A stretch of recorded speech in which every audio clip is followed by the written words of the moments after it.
জাতীয় রাজনীতি থেকে দালাল হিসাবে আবার ওই যারা দালালি করেছে তারা আবার ইনক্লুসিভের মধ্যে ঢুকে আবার বাংলাদেশকে দালালের জায়গা নিয়ে যাক, এটাকে আমরা কেউ চাই?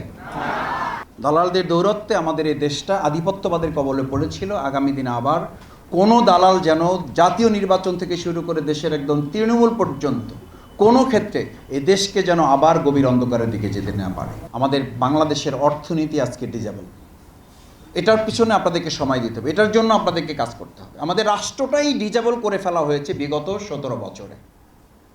এই 17 বছরে বা 15 বছরে যারা আমাদের স্টেটটাকে ডিজেবল করেছে, প্রতিষ্ঠানগুলোকে ডিজেবল করেছে, ওটার দিকেও কিন্তু আপনি একজন সম্মানিত সচেতন নাগরিক হিসাবে আপনাকে নজর দিয়ে, রাষ্ট্রটাই যদি অ্যাবল না থাকে, আপনাকে আমাকে মাথায় রাখতে হবে, রাষ্ট্রটাই যদি অ্যাবল না থাকে, এটা যদি কোনো একটা আধিপত্যবাদের মানে এটাকে অংশ বানিয়ে দেওয়া হয়, কোনো একটা শক্তির পার্ট বানিয়ে দেওয়া হয়, তাহলে কিন্তু আপনি আলাদা করে কোনো অধিকার বাস্তবায়ন করতে পারবেন না। সেই জায়গায় আমাদের ধৈর্য ধরে সামনে যাতে একটা জনগণের সরকার প্রতিষ্ঠিত হয় এবং সেই সরকার প্রতিষ্ঠায় আর যেন কোনো 14 সালের ইলেকশন না হতে পারে, আর যেন 18 সালে কোনো ইলেকশন না হতে পারে, আর যেন 2024-এর মতো আমাদের দেশের নাগরিকদের অধিকার যেন আর অন্যায়ভাবে কেউ চেপে রেখে আমাদেরকে ডিজেবল বানিয়ে দিতে না পারে।